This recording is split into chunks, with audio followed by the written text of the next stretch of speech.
이 13장에서 지금까지 말세의 징조와 예수님의 지상 재림에 대해서 말씀하셨습니다. 오늘 말씀에서는 이런 말세 때에 휴거를 기다리는, 예수님의 재림을 기다리는 자세에 대해서 가르쳐 주시고 계십니다. 한마디로 말하면 깨어 있으라는 것입니다. 오늘 본문 말씀에 깨어 있으라는 말이 반복되어 나옵니다. 우리는 깨어 기도하며 거룩한 삶을 살아야 합니다. 그래야 예수님이 다시 오실 때 들려 올라가 공중에서 주님을 맞이하고 칭찬을 받을 수가 있습니다. 이 시간 말씀을 통하여 마지막의 때에 사는 우리의 자세가 어떠해야 하는가 묵상하며 배울 수 있기를 기도합니다. 그리하여 예수님이 재림하여 오실 때 기쁨으로 맞이하는 저와 여러분이 되시도록 주님의 이름으로 축복합니다. 아멘. 자, 28절, 29절을 보십시오. 28절, 29절을 보십시오. 함께 읽어보겠습니다. 시작. 무화과 나무의 비유를 배우라. 그 가지가 연하여지고 잎사귀를 내면 여름이 가까운 줄 아나니 이와 같이 너희가 이런 일이 일어나는 것을 보거든 인자가 가까이 곧 문 앞에 이른 줄 알라. 아멘. 예수님은 무화과 나무의 비유를 배우라고 말씀하셨습니다. 자, 우리에게는 무화과 나무가 좀 생소하기는 합니다. 예수님 당시에는 이스라엘에서는 보통 보이는 나무였던 것으로 생각이 됩니다. 무화과 나무 이렇게 생겼습니다. 자, 무화과 나무가 좀 익으면 저렇게 보라색으로 변하든지 한다고 합니다. 근데 어떤 것은 변하지 않은 것도 있더라고요. 보통 이제 변해서 저렇게 쫙 벌어져서 우리 한국에 보면 얼음이라고 하나요? 얼음? 이 껍질이 이렇게 딱 벌어져 가지고 뭐라고 그러죠? 키위같이 저도 그냥 따먹어 봤는데 그 씨는 많더라도 굉장히 답니다. 근데 저는 이 무화과 나무인가 먹어본 적이 있나요?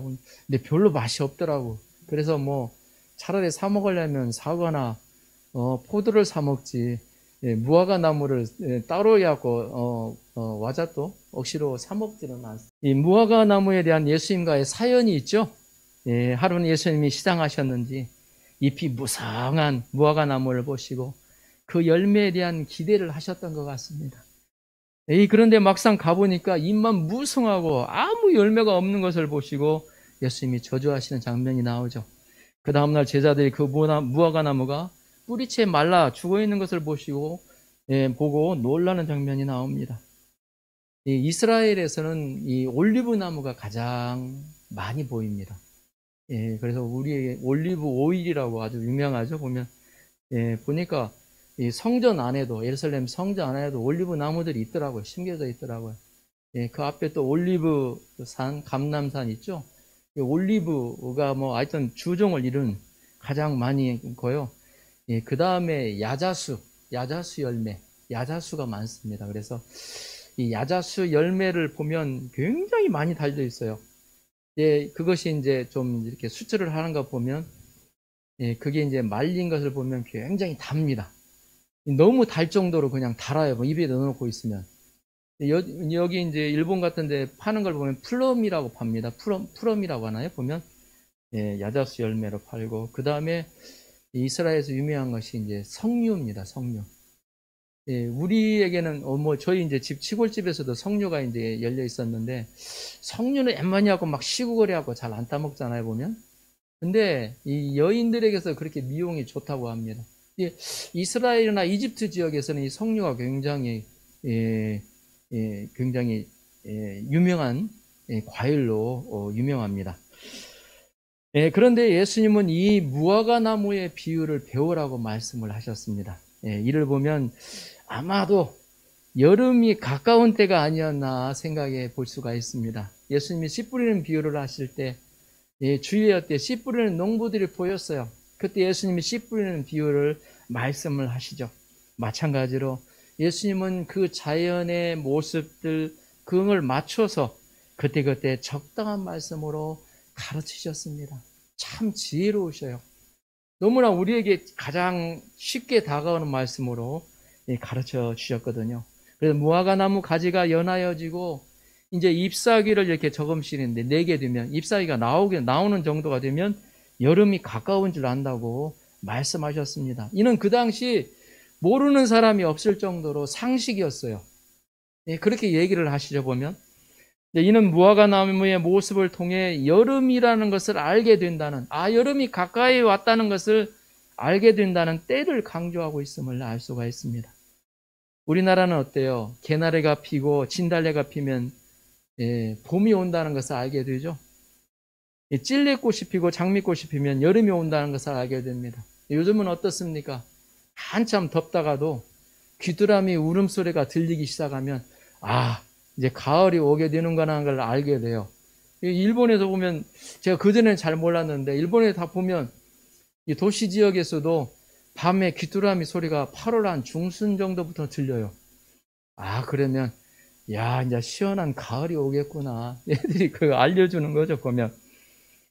이는 예수님께서 지금까지 말씀하신 종말의 징조가 나타나면 주님이 가까이 왔음을 알아야 한다는 것입니다. 일본어 성경에 보니까 토구치, 마이 지까지 있다 또요. 바로 문 앞에 서 있다는 겁니다.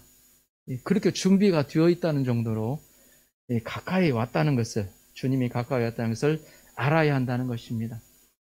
다음 주에는 우리 13장 전반부 예수님이 말씀하신 그 말세의 징조에 대해서 한번 살펴보고 볼 것입니다.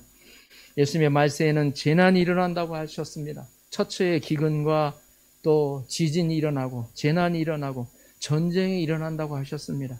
그리고 거짓 그리스도가 출현한다고 그랬죠. 거짓 그리스도. 내가 참 그리스도다. 내가 메시아다고 나오는 사람들이 나온다는 것입니다. 그와 더불어 믿는 신자들의 핍박이 있을 것이라고 하셨습니다. 특별히 우리는 예수님의 말씀대로 모든 족속에게 복음이 전파되면 이 세상의 끝 종말이 온다는 것을 우리는 알아야 합니다. 자, 30절, 31절을 보십시오. 같이 한번 읽어보겠습니까? 30절, 31절 시작. 내가 진실로 너에게 말하노니 이 세대가 지나가기 전에 이 일이 다 일어나리라. 천지는 없어지겠으나 내 말은 없어지지 아니하리라. 아멘. 내가 진실로 너에게 말한다고 예수님 말씀하시죠. 이 세대가 지나가기 전에 이 일이 다 일어나리라 말씀하셨어요.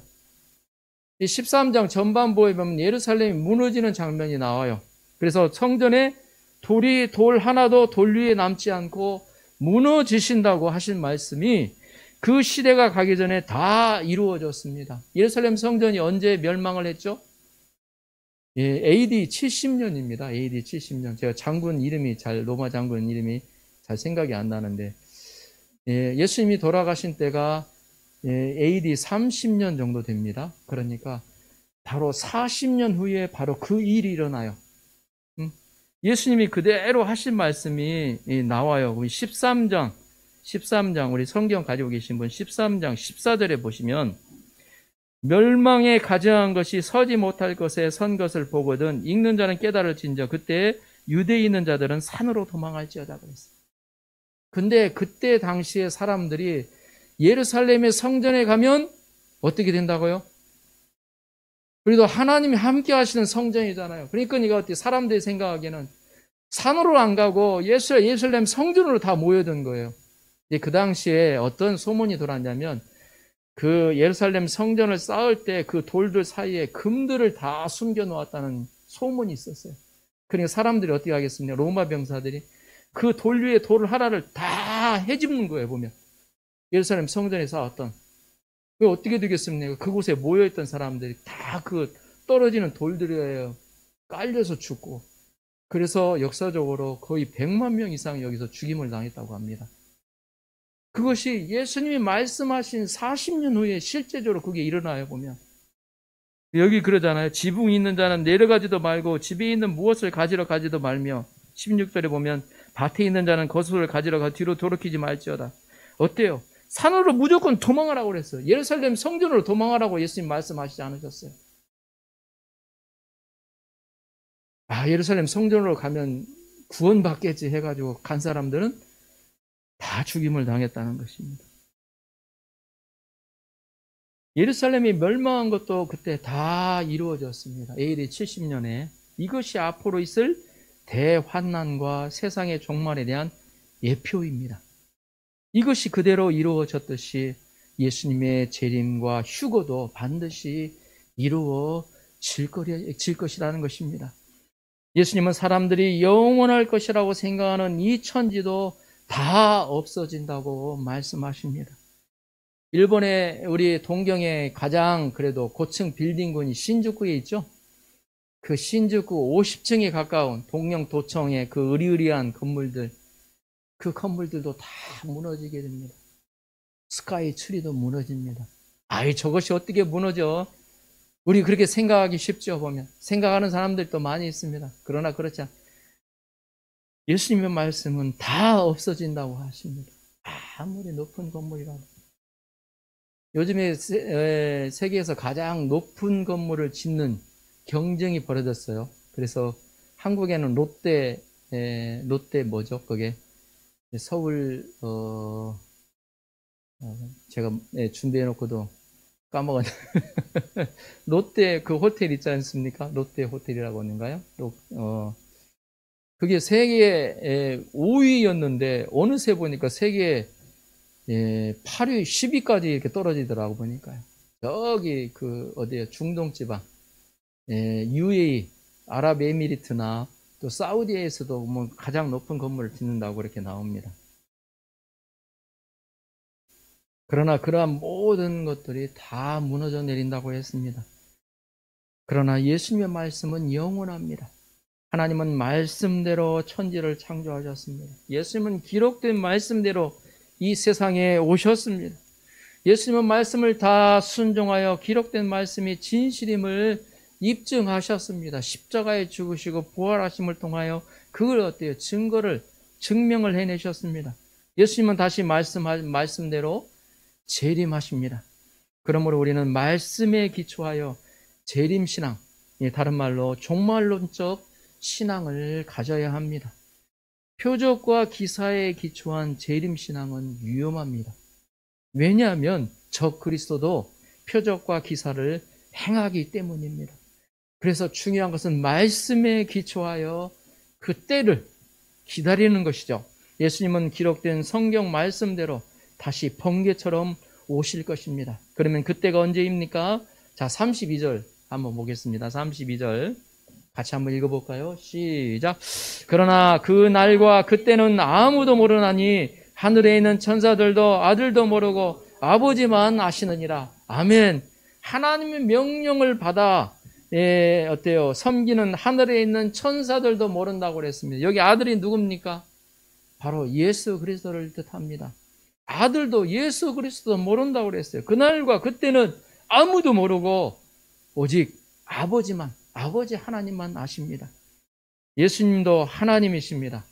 그러나 육신을 입으신 예수님도 그때를 모르신다고 말씀하십니다. 지금까지 예수님이 모르신다고 한 것이 있습니까? 없죠. 예수님이 모르신다고 하는 것은 단 한 가지, 다시 오실 그날입니다. 그날을 신비에 두신 것은 사람들이 깨어있도록 하기 위해서입니다. 그날을 알게 되면 어떻게 될까요? 그날 그때 온다 알게 되면 어떻게 될까요? 믿는 사람들도 어때요? 뭐 실컷 즐기고 그 하루 전날 딱 예수님 다시 믿고 회개하고 다시 딱 준비하고 있으면 되는 거죠, 보면. 그러나 그날을 신비에 두신 것은 오직 하나님 주권에만, 하나님께만 두신 것은 사람들이 깨어있도록 하기 위해서입니다. 사람들이 참 그런 거 보면 뭐라고 할까요? 간사해요, 보면. 저를 보더라도 가끔 가다 보면 참 사람 간사하다. 다른 사람만 간사한 게 저도 그런 간사한 생각을 하는 때가 있어요, 보면. 그날과 그때는 우리의 복음 전파에 의해서 늦어질 수도 있고 앞당겨질 수도 있습니다. 이미 결정된 것이 아니라 유동적인 것이라는 것입니다. 하나님의 오직 주권에 달려 있어요. 예수님은 어때요? 문 밖에 딱 어때요? 준비하고 계신다는 겁니다. 그래서 예수님도 그때를 모르는데 그때를 안다고 하는 자들은 다 가짜라고 보시면 됩니다. 어느 때 메시아가 온다, 때와 장소, 또 때와 그 날을 구체적으로 지명하는 것은 이단이요 사입이라고 보시면 됩니다. 이들은 시한부 종말론자들입니다. 그들은 자신들의 예수님보다도 어때요? 더 지혜로운 사람으로 생각합니다. 그러나 그들은 어때요? 그렇게 때를 예언했다가 다 창피를 당했습니다. 지금까지 맞춰진 사람이 없잖아요. 맞춘 사람이 없잖아요. 그때는 아무도 모릅니다. 그러면 그 마지막을 기다리는 우리는 어떻게 살아야 합니까? 자, 33절을 보십시오. 33절 같이 한번 읽어보겠습니다. 시작. 주의하라, 깨어있으라. 그때가 언제인지 알지 못함이라. 아멘. 주의하라, 깨어있으라고 예수님은 말씀하십니다. 자, 33절, 34절, 35절, 37절까지 매 절마다 네 번이나 깨어있으라, 깨어있으라, 깨어있으라, 깨어있으라 반복하여 말씀하고 있습니다. 재림을 기다리는 우리가 어떻게 살아야 합니까? 바로 깨어있으라는 것입니다. 그것도 주의하라, 깨어있으라. 이것이 바로 예수님의 말씀입니다. 우리는 예수님이 재림하는 날은 아무도 모릅니다. 그러나 그날은 도적같이 올 것이라고 하였습니다. 언제 올지 몰라요. 새벽에 올지 한밤중에 올지 모른다는 것입니다. 그러나 그때는 도적같이 온다는 것입니다. 아무도 모르게 두 사람이 맷돌을 갈다가 한 사람은 버려움을 당하고 한 사람은 데려감을 당합니다.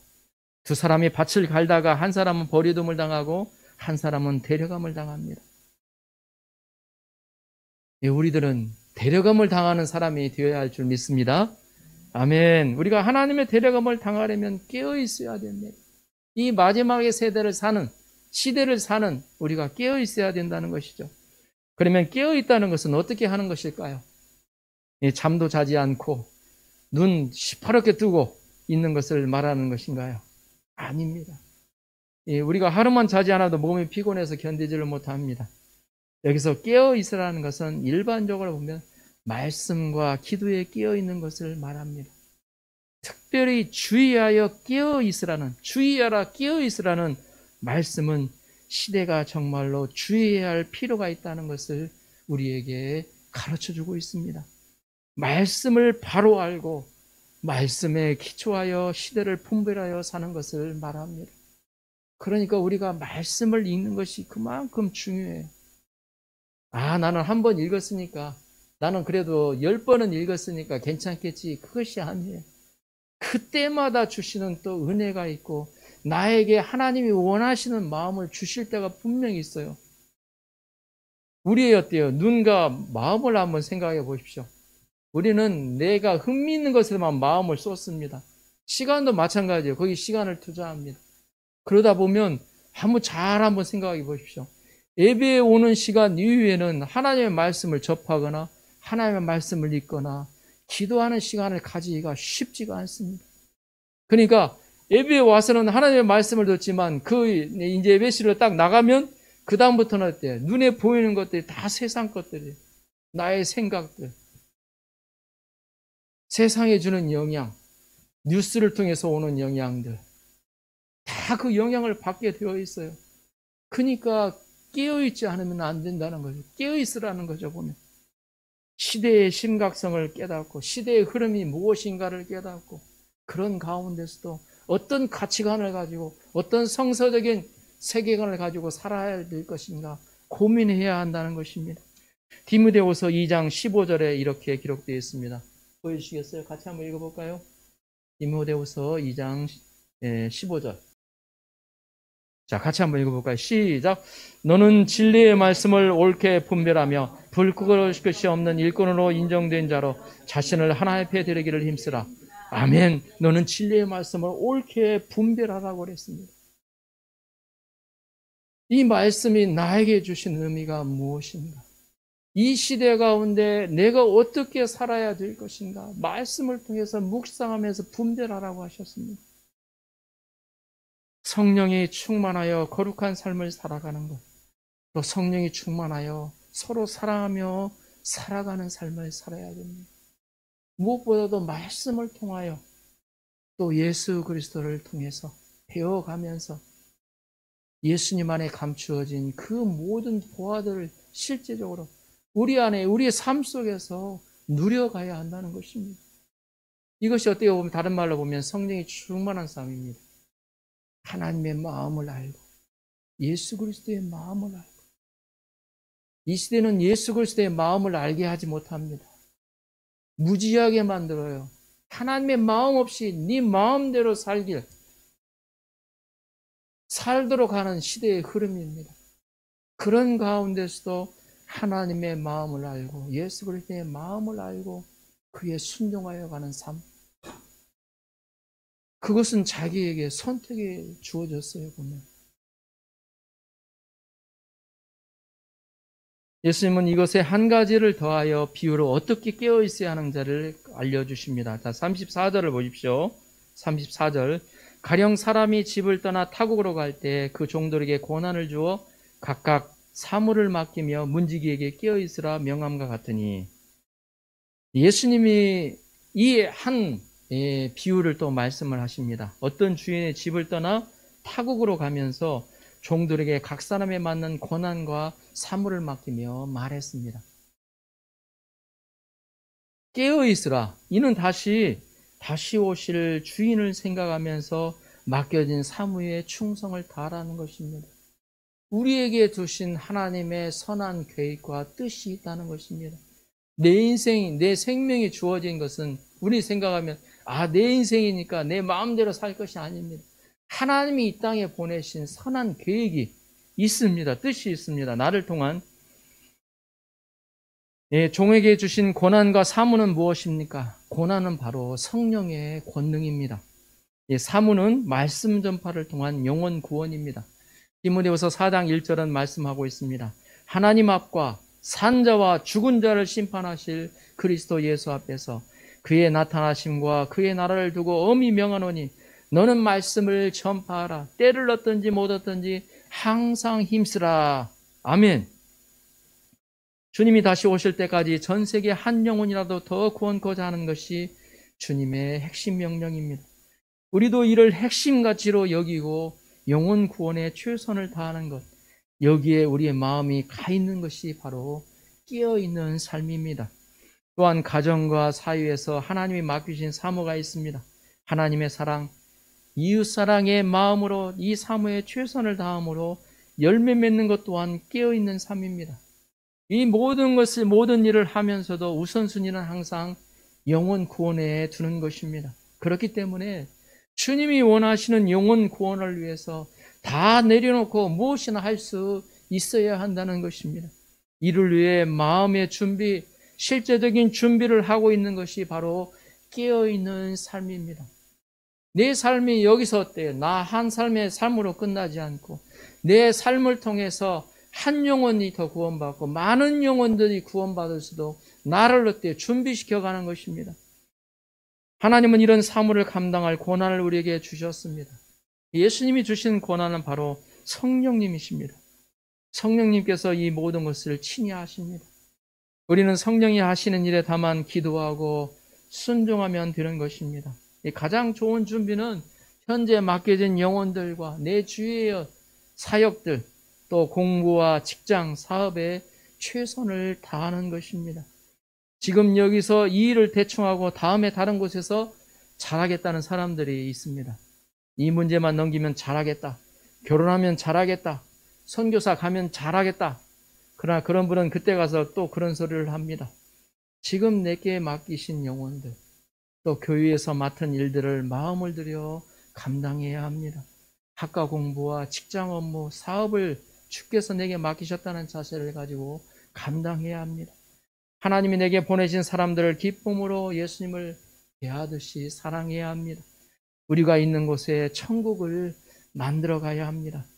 35절, 36절을 보십시오. 35절, 36절. 같이 한번 읽어볼까요? 시작. 그러므로 깨어있으라. 집주인이 언제 올는지, 혹 저물 때 일는지, 밤중 일는지, 닭 울 때 일는지, 새벽 일는지 너희가 알지 못함이라. 그가 호련히 와서 너희가 자는 것을 보지 않도록 하라. 깨어있으라. 아멘. 여기서 깨어있으라 하면서 집주인이 언제 올는지 모른다고 나오죠. 자, 저물 때에서부터 자, 새벽, 주로 어느 때를 얘기를 하고 있습니까?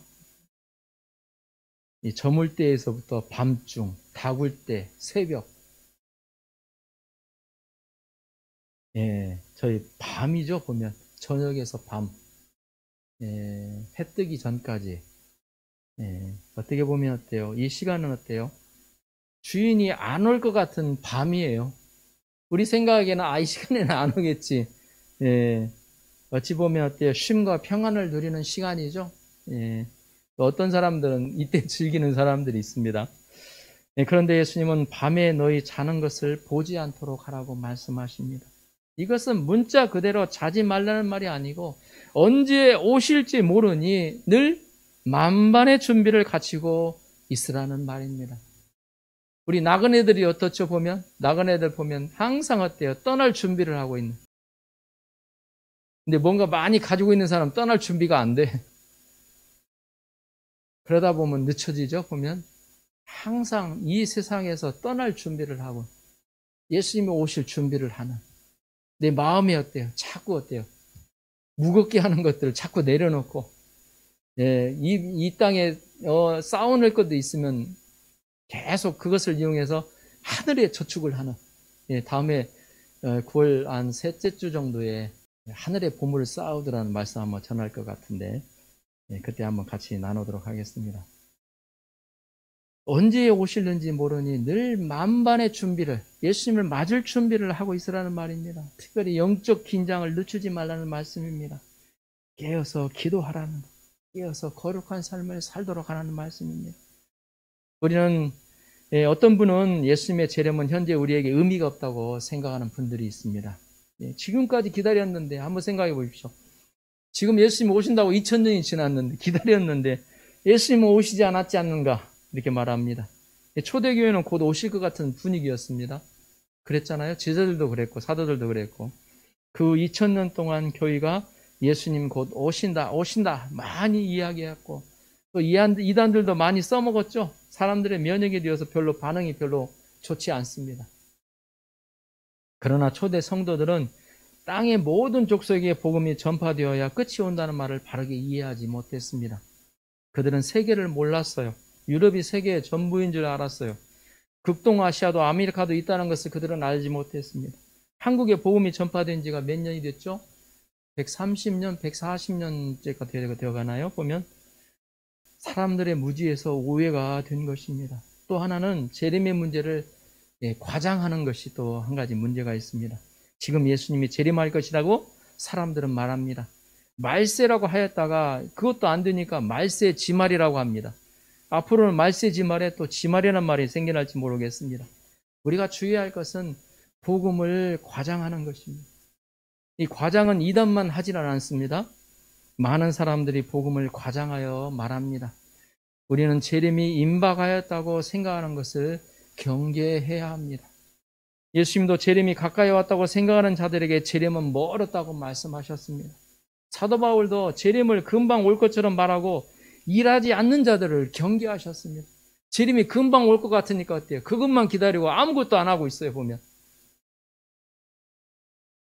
우리는 땅의 모든 족속에게 복음이 전파되어야 끝이 온다는 말씀에 주의하면서 세계 모든 나라에 복음을 전파하기 위해서 힘을 써야 합니다. 그러면서 예수님의 재림을 기다려야 합니다. 우리는 지금 깨어 있어야 합니다. 자는 자들의 특징이 무엇이죠? 자는 자들. 어떤 사람은 자면 업어가도 모른다는 말이 있습니다. 잠들게 되면요, 그 정도로 둔해지고 무감각해집니다. 영적으로 잠들면 찬양을 해도 감동이 없어요. 기도를 해도 하나님의 마음이 느껴지지가 않아요. 마음이 답답하고 말씀을 들으면 졸립니다. 펀드 이야기, 또 맛집 이야기, 드라마 이야기, 누가 결혼한다는 이야기 들을 때는 막 눈이 막 초롱초롱 빛나는데 말입니다. 잠들면 영혼의 울음소리가 들리지 않아요. 내 힘든 것, 내 즐거운 것에만 깨어있게 됩니다. 잠들면 영적인 도덕적인 민감성도 상실하게 됩니다. 그래서 쉽게 반복해서 죄를 짓고도 그 심각성을 모릅니다. 잠들면 하나님의 역사에 있어서도 자발성과 민첩성을 상실하게 됩니다. 지금이 무엇을 할 때인가를 알지 못한다는 것입니다. 주님께서 말씀하십니다. 그가 호련히 와서 너희의 자는 것을 보지 않도록 하라. 그가 호련히 도적과 같이 갑자기 오신다는 것입니다. 그러면 우리가 어떻게 잠들지 않고 깨어 있을 수 있을까요? 어떻게 잠들지 않고 깨어 있을 수 있을까요? 마가복음 14장 37절 38절 한번 읽어보겠습니다. 보여주시겠어요? 마가복음. 자, 한 목소리로 같이 읽어보겠습니다. 시작. 돌아오사 제자들의 자는 것을 보시고 베드로에게 말씀하시되 시몬아 자느냐? 내가 한시 동안도 깨어 있을 수 없더냐? 시험에 들지 않게 깨어 있어 기도하라. 아멘. 예수님이 겟세마네 동산에서 기도하고 하보니 베드로는 한밤중이었습니다. 콜콜 자고 있었습니다. 시몬아 자느냐? 한시 동안도 깨어 있을 수 없더냐? 이는 깨어서 나와 같이 기도할 수 없더냐라는 말씀입니다. 누가복음에서 예수님은 항상 기도하며 깨어 있으라고 말씀하셨습니다. 이처럼 주님께서 가르쳐 주신 깨어 있는 방법은 바로 하나님께 기도하는 모습입니다. 문제가 있을 때 하나님 앞에 나아가 기도하고 무릎 꿇고 나아가 기도하며 겸손히 기도하는, 한번 돌아보십시오. 기도하지 않는 하루는 누수가 많은 하루가 됩니다. 죄와 짜증에 시달리느라 우선순위 없이 허둥대느라 뭔가 바쁜데 돌아보면 뭘 했는지 모를 멍한 시간들이 지나가게 됩니다. 하지만 기도하면 하나님이 무엇을 소중히 여기는지, 내가 끝까지 목숨 걸어야 하는 것이 무엇인지 핵심 가치를 알 수가 있습니다. 기도를 하다 보면 하나님의 마음이 다가오면 내 안에 가슴이 어때요? 눈물이 나와요. 하나님의 마음이 느껴지니까. 내가 기도하면 어때요? 내가 피할 것, 조심할 것을 알 수가 있습니다. 그 가운데서도 자기를 제어할 수 있는 힘이 주어집니다. 기도하면 무슨 일을 만나도 뚫고 지나갈 담대함을 얻습니다. 기도하면 맡겨진 고난과 사모에 대한 감사가 생겨납니다. 기도하면 성령께서 내 삶의 주인이 되어주십니다. 이런 기도의 힘을 마귀도 잘 압니다. 그래서 우리를 공격할 때 어찌하든 이 기도를 못하게 하는데 집중합니다. 자꾸 기도하는 시간에 어제 봤던 드라마가 자꾸 생각이 난다든지, 그러면 기도에 집중을 할 수가 없죠. 보면 특공대가 침투하면 깨어서 감시하는 보초부터 죽이죠. 미국이 전쟁할 때 스텔스기로 레이더망부터 파괴를 합니다. 딱 먼저 레이더망이 걸리지 않는 스텔스기를 보내가지고 레이더망을 다 파괴를 해요. 그러 다음에 어때요? 밀고 들어가면 무슨 일이 일어나는지 모르니 제대로 된 반격을 할 수가 없습니다. 사단도 마찬가지입니다. 우리를 공격할 때 어렵게 할 필요가 없어요. 깨어 기도만 못하게 하면 되는 것입니다. 말씀만 가까이 하지 못하게 하면 되는 거예요. 보면 기도하지 않으면 잠들면 막힌 산부도 못할 것이고, 무슨 짓을 해도 사단이 무슨 짓을 해도 모르지 않습니까? 그래서 기도는 우리에게 호흡이라고, 영적인 호흡이자 영적인 레이더입니다. 늘 켜져 있어야 합니다. 결론적으로 37절을 보십시오. 37절 같이 한번 읽어보겠습니다. 시작. 내가 너에게 하는 이 말은 모든 사람에게 하는 말이니라 하시니라. 아멘. 이 제자들에게 지금 말씀하고 계시잖아요. 근데 제자들에게 너희에게 하는 이 말은 모든 사람에게 하는 말이니라 라고 예수님 말씀하셨습니다. 예수님은 다시 한번 깨어있으라 마시면서 이 말씀이 모든 사람이 하는 말이라고 말씀하셨습니다. 그러므로 오늘 이 말씀은 당시 제자들뿐만 아니라 재림을 앞둔 바로 우리에게도 해당이 되는 것입니다. 아멘입니까? 아멘. 우리가 다시 오실 예수님에 대한 믿음과 소망을 갖고 항상 기도함으로 깨어있어 맡겨주신 사무에 충성하기를 기도합니다. 그래서 다시 오실 주님, 다시 만날 주님이 사모디고 기다려지는 삶, 그분께 드릴 열매가 가득한 인생을 살기를 기도합니다. 아멘.